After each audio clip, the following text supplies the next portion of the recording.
রান্নাঘর প্রতিটি রাঁধুনির প্রিয় একটি জায়গা, কিন্তু এই রান্নাঘরে রান্না করার সময় আমরা অনেক সময় অনেক অসুবিধার সম্মুখীন হয়ে যাই। কিন্তু আমরা অনেকে হয়তো জানি না এই অসুবিধাগুলোর সমাধান কিন্তু আমাদের রান্নাঘরেই আছে। আজকে আমি আপনাদের সাথে ছোট্ট কিছু টিপস শেয়ার করব, যেগুলো কিনা আপনারা ব্যবহার করলে সহজেই এই সমস্যার সমাধান পেয়ে যাবেন।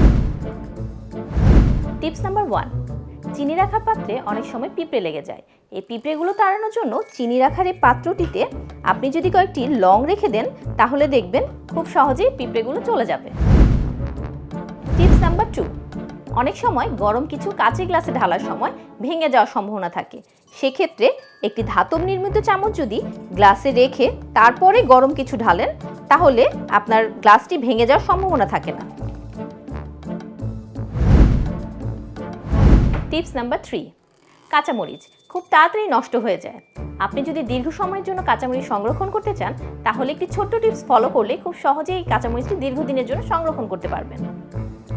কাঁচামরিচের বোটাগুলোকে ফেলে ভালো করে পরিষ্কার করে এরপরে একটি কাপড়ের ব্যাগে যদি আপনি রেখে দেন, তাহলে দেখবেন দীর্ঘদিনের জন্য এটি ভালো থাকবে। টিপস নাম্বার 4, রান্না করার পর অনেক সময় দেখবেন হাতে গন্ধ থেকে যায় অথবা নখ অপরিষ্কার দেখায়। সেক্ষেত্রে আপনি যদি এক টুকরো লেবু নিয়ে সেটি সুন্দর করে আঙ্গুলে এবং হাতে ঘষে নেন, তাহলে দেখবেন গন্ধও থাকবে না এবং হাতটিও পরিষ্কার হয়ে গেছে নিমিষেই।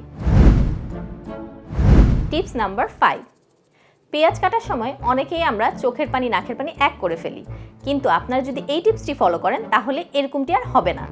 পেঁয়াজ কাটার আগে আপনি যদি বেশ কিছুক্ষণ সময়ের জন্য পেঁয়াজগুলো পানিতে ভিজিয়ে রাখেন, তাহলে দেখবেন পেঁয়াজ কাটার সময় আর সেই ঝাঁঝটা লাগছে না এবং আপনার চোখ দিয়ে পানিও পড়ছে না। এমন আরও প্রয়োজনীয় টিপস পেতে চোখ রাখুন গাজী হোম অ্যাপ্লায়েন্সের অফিসিয়াল ফেসবুক পেজ এবং ইউটিউব চ্যানেলে। আপনি চাইলে আপনার জানা কিছু প্রয়োজনীয় টিপসও আমাদের সাথে কমেন্টের মাধ্যমে শেয়ার করতে পারেন।